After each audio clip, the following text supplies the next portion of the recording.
Let's talk about proxy wars.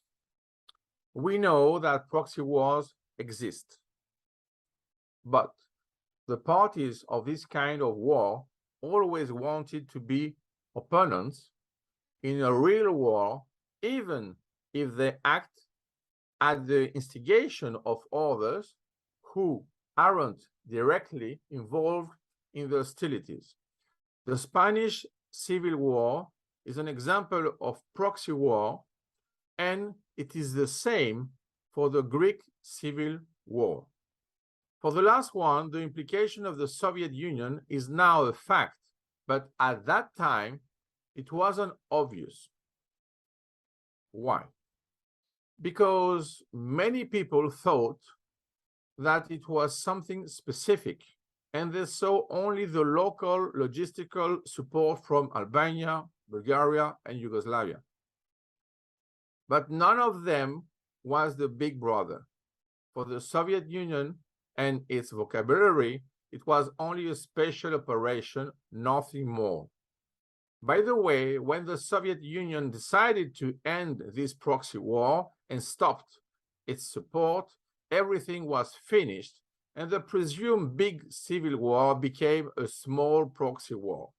It was only an attempt to go further to Yalta in a secret way, but it failed.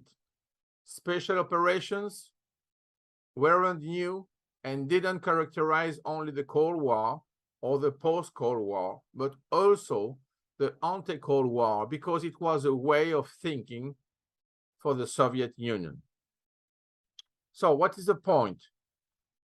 For the Soviet Union, the most important thing is the notion of operation between tactics and, of course, strategy. It was in 30s, they create this, and after that, they create the notion of special operation. Special operations for them were in fact only proxy wars. One of the involved guys was, of course, Soviet Union. The idea was to use this kind of proxy wars. One, if they exist already, to use them. If they don't exist, to create them. So two things, 1 and 2. For example, for the Spanish Civil War, it wasn't a creation, because they start all this kind of thing with the right wing. But it was not controlled, it was more a defense. And they use it. It was an exploitation of the system, okay? But for the Greek Civil War, it was a creation. Why? Because they find what? A substrate, which was positive to them.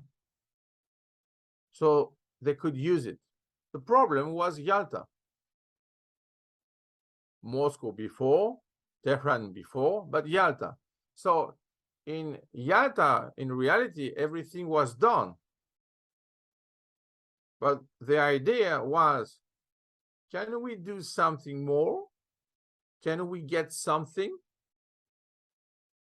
Even in a subversive way? Yes, it's possible, because we have guys that trust the system. They are believers, so they think they are doing the right thing. No. So they don't use, in fact, the fighters. They use the party. They send dollars. They send weapons,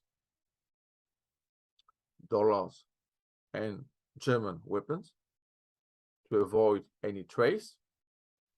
And they wanted to go further, but without coast. So at that time, everybody thought what? That it was only a Greek local problem.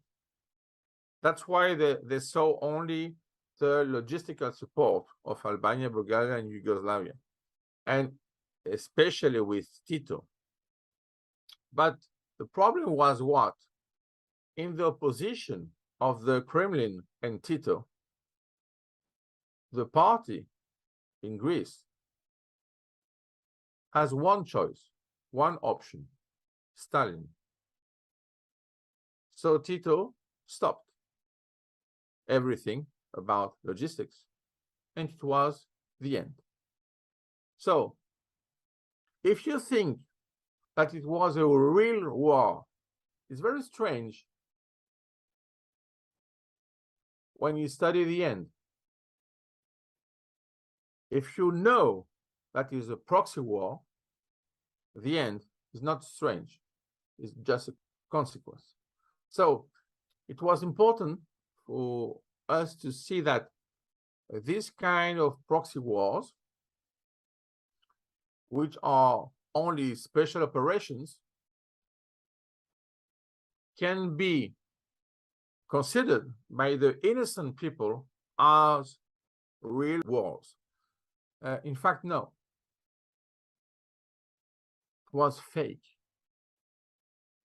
So it was a fake civil war, which was in reality a real proxy war. That's all.